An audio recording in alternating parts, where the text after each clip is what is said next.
Bem-vindos à aula Pré-História, a arte do Paleolítico. Inicialmente gostaria de discutir com você uma questão muito importante, uma questão que sempre fica no ar. Sempre as pessoas discutem sobre o que é a arte. Esta resposta realmente é bastante difícil e bastante complexa. E penso eu que qualquer estudioso, qualquer pessoa que conhece profundamente arte, não se atreve em responder concisamente. Eu digo isto porque as transformações da arte acompanharam as transformações da sociedade. E cada sociedade chamou de arte algum produto humano que julgou que fosse a representação desse estado artístico. Mas aqui nós não vamos discutir se os períodos que são tratados muitas vezes pelos livros que já citei na bibliografia inclusive, tratando as expressões especialmente da pré-história como arte, nós não vamos entrar no mérito e discutir, será que são arte? Será que não são arte? Nós vamos considerar que, para facilitar, gostaria inclusive que essa frase fosse minha, mas não é. Ela é uma frase usual no meio da arte, no meio dos pesquisadores de arte. Tratemos assim, então, a partir de agora. Arte é tudo aquilo que o homem chamou e chama de arte. Nesse sentido, nos facilita a deixar com que cada movimento que chega até nós, respeitando a condição artística estabelecida pelos pesquisadores, nós deixamos a nosso critério avaliar se realmente ela corresponde àquilo que julgamos ser arte ou não.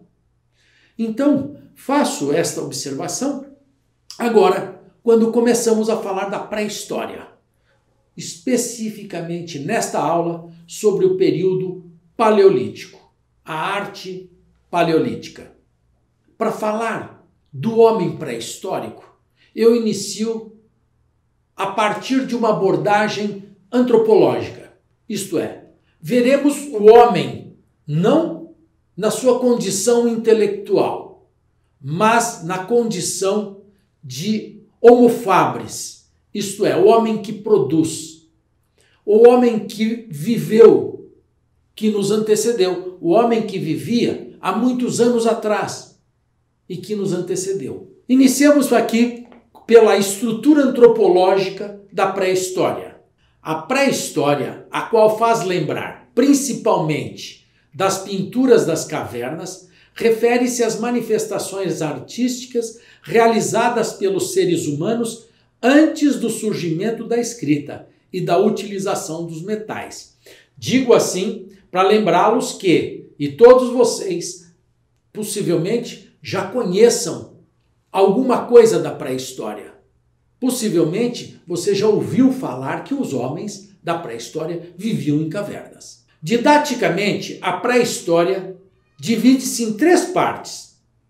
Paleolítico, quando o homem utilizava instrumentos de pedra lascada, vivia em clãs em cavernas, sem religião e era extrativista nômade. O homem que vivia nestas cavernas, ele não morava numa caverna. Ele transitava e acompanhava. Como assim, quando assistimos lá um canal como Discovery, National Geographic, e que tem leões que acompanham as manadas dos búfalos, dos outros animais, dos gnus, enfim, o homem também fazia isso. O homem acompanhava manadas e, em determinados períodos do ano, ele sabia onde a manada estaria e se acolhia, era recolhido em cavernas daquelas regiões. Portanto, este homem não tinha uma residência fixa, ele era nômade. A segunda é o Mesolítico, um período intermediário entre Paleolítico e Neolítico, pouco usado por não especialistas. O Mesolítico é um refino entre o Paleolítico e o Neolítico. É normalmente trabalhado e estudado somente por especialistas, porque as diferenças entre um Paleolítico e o Neolítico são muito sutis e constitui-se ali um mezzo, isso é, um meio, um equilíbrio entre os dois. Assim como aconteceu, e já te lembro, lá no Renascimento, alguns artistas foram chamados de maneiristas, porque já não estavam mais sendo considerados como renascentistas. Não foram posteriormente, claro, não durante a sua vida, mas enfim, eles foram considerados maneiristas antes do Barroco.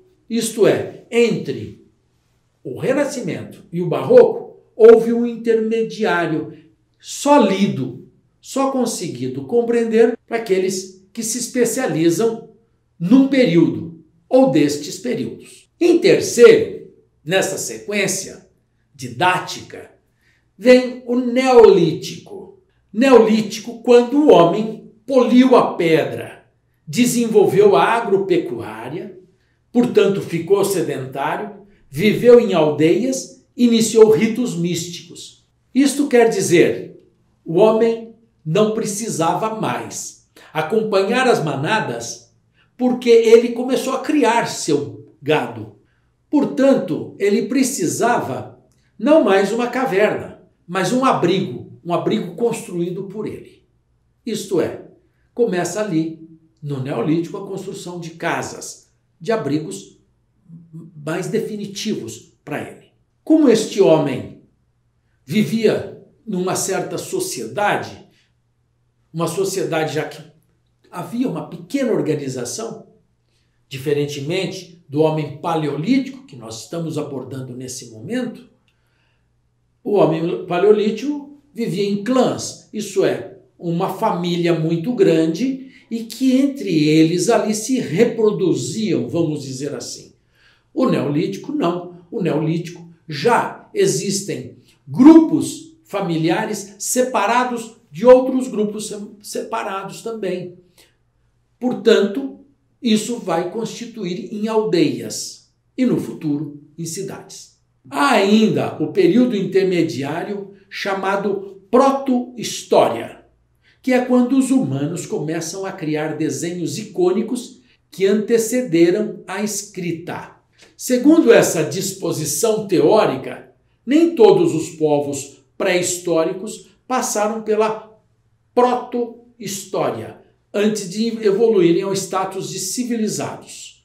Alguns grupos saíram da pedra lascada diretamente para a idade dos metais. Outros grupos nem conheceram a etapa dos metais, deixando a idade da pedra para ser imediatamente absorvidos pelas civilizações. É o caso, por exemplo, dos índios, especialmente os amazônicos, que viveram isolados por tantos anos, por tantos séculos, e que, quando eles tiveram contato com a civilização, assimilaram imediatamente uma tecnologia, sem passar necessariamente pela idade dos metais.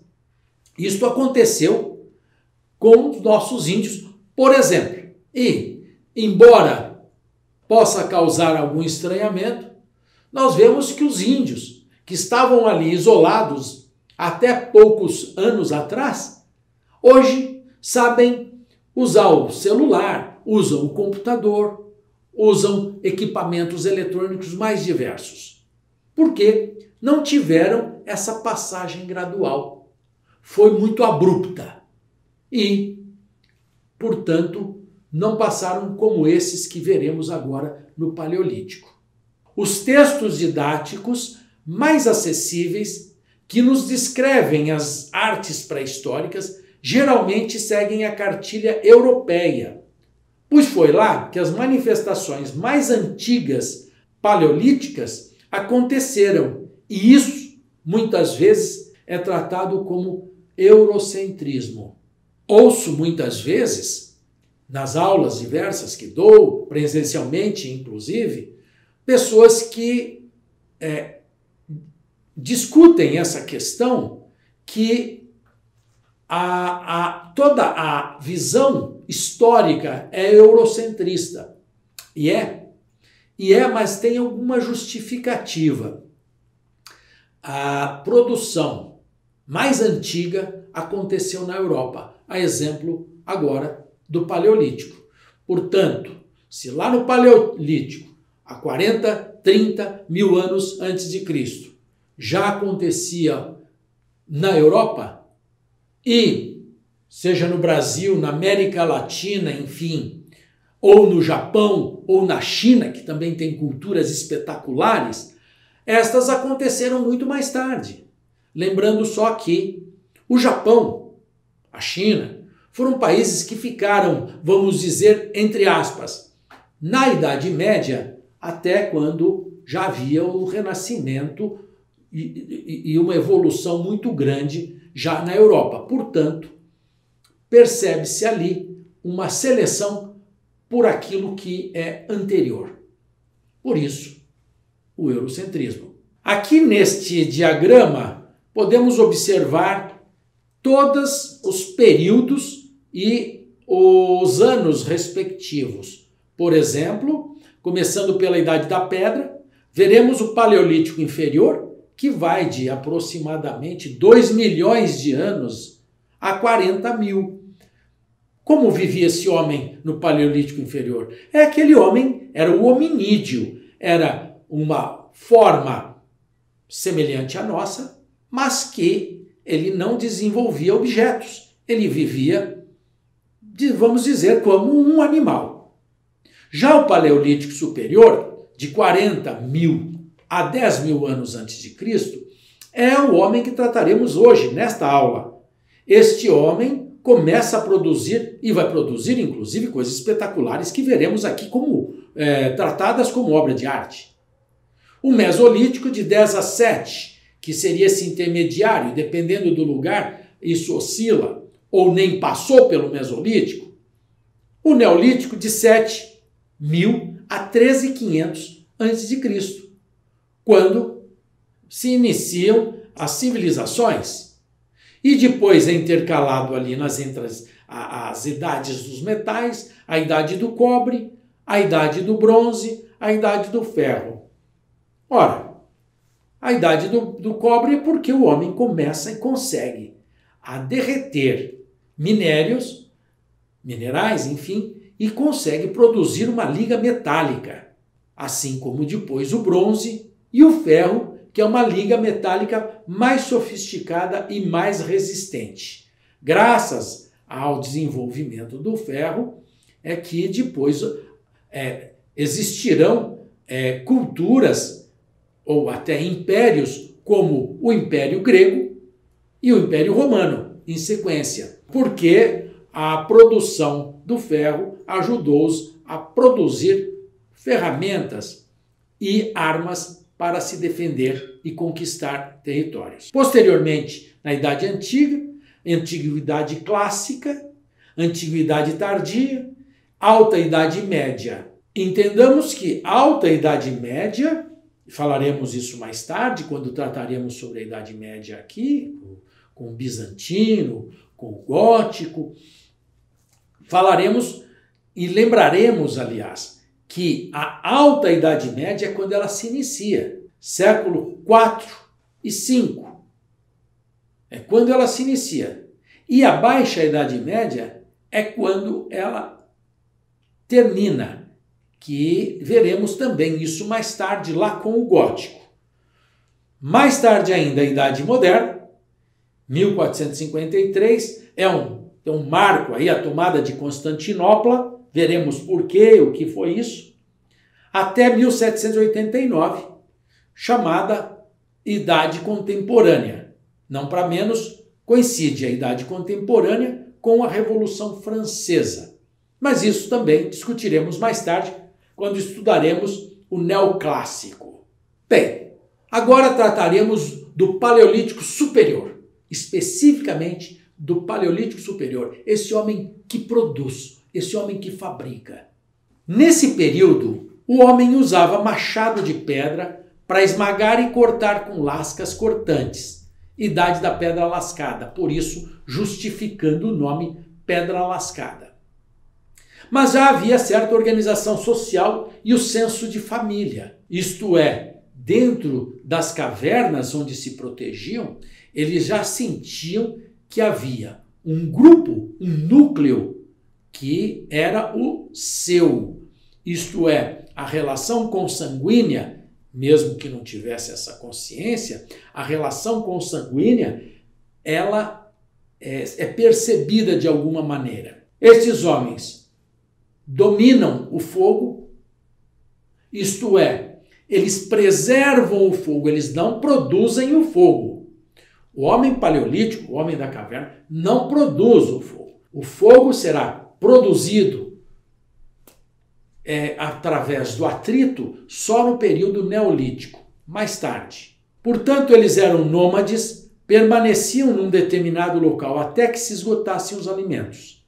Passaram a habitar em cavernas devido ao resfriamento intenso do planeta e o norte da Europa ter ficado coberto de gelo como consequência da quarta glaciação. Nesse período, desenvolveu-se o homem Cro-Magnon, que já é humano moderno propriamente dito. Essa é uma justificativa por que o homem se escondia em cavernas, nas cavernas tão profundas.